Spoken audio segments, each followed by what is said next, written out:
আসসালামু আলাইকুম। লিলি সেভেনের নতুন আরও একটি ভিডিওতে সবাইকে স্বাগত জানাচ্ছি।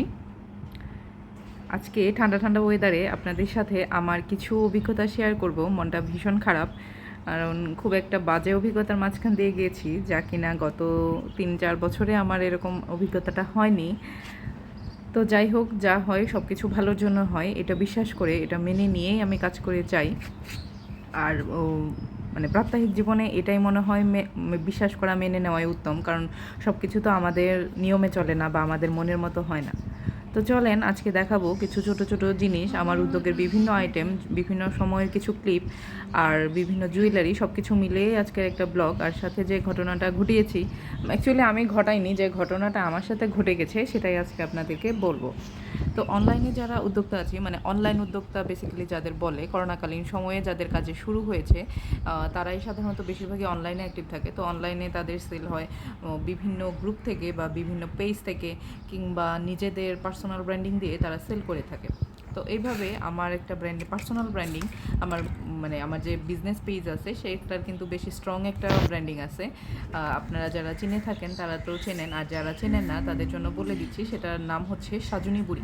বেসিক্যালি আমার সাজুনি বুড়ি পেজটা হচ্ছে জুয়েলারির জন্য খুবই বেশ পজিটিভ একটা ভাইবের মাঝে আছে। তো আমি গত 3 বছর যাবৎ একদম শুরু থেকে, প্রথম দিন থেকে আমি সুন্দরবন কুরিয়ারে সেটা ডেলিভারি করে থাকি। তো সুন্দরবন কুরিয়ারে আমি যেহেতু ডেলিভারি করি, আর সুন্দরবন কুরিয়ার হচ্ছে কোনো লিকুইড নেয় না, প্লাস হচ্ছে কোনো কাঁচের জিনিস নেয় না, এছাড়া তারা সব কিছুই নেয়।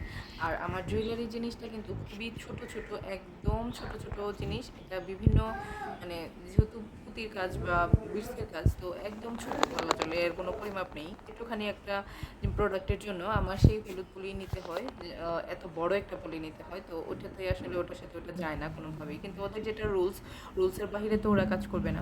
তো আমি খুবই প্রোডাক্ট পাঠানোর সময় খুব সেন্সিটিভলি সেটা পাঠাই, বাবল র্যাপ দিয়ে, ফোম দিয়ে, তারপর হচ্ছে কাগজ কুচি কুচি যেইগুলি থাকে, এই জুয়েলারিগুলি আমি সেই রকমভাবে, একটু সেন্সিটিভ জিনিস যেহেতু একটু প্রেশারে ভেঙে যাবে, আর এগুলা কিন্তু মানুষের খুবই শখের জিনিস, তো ওইভাবে পাঠাই। কিন্তু এবার হয়েছে কি, আমি যথেষ্ট সেফভাবে দিয়েছি, কিন্তু কোনো না কোনোভাবে তারা কোনো এমন একটা কি বলবো, আমি স্ট্যান্ডলি ওখানে দাঁড়ায় থাকার পর তারা হয় কি, যে আমি এত যত্ন করে প্যাকেট করে নিয়ে গেছি, আমার লেখা শেষ হয়ে গেছে, আমি ওদেরকে দিয়েছি, ওরা কষ্টেও দিয়েছে, সব কিছু হলো, বাট ডান, আমার সামনে এমন একটা ঢিল দিবে, মনে হচ্ছে যে আমার কলিজা ছিঁড়ে নিয়ে তারা ঢিল দিচ্ছে।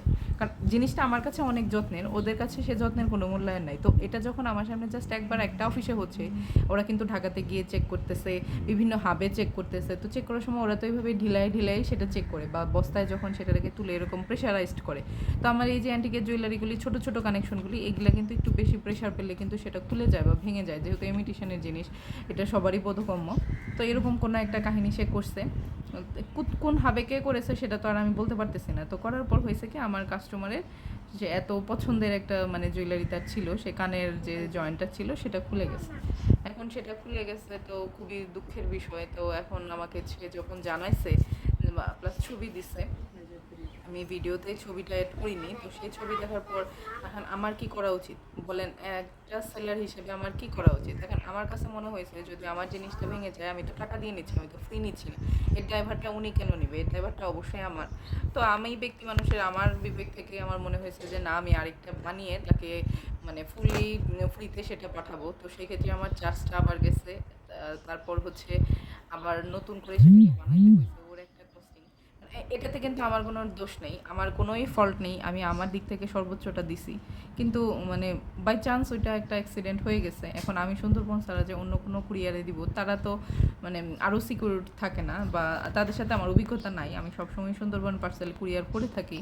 তো এরকম এই ঘটনাটা শুধু আজকে আমার সাথে একবার না, এটা আমার সাথে প্রায় 3-4 বছরে প্রায় 2 থেকে 3 বার অলরেডি হয়ে গেছে। তো এটার কোনো উত্তরও তাদের কাছে নেই। তাদের আমি বললাম যে এরকম একটা হয়েছে, আপনাদের কি?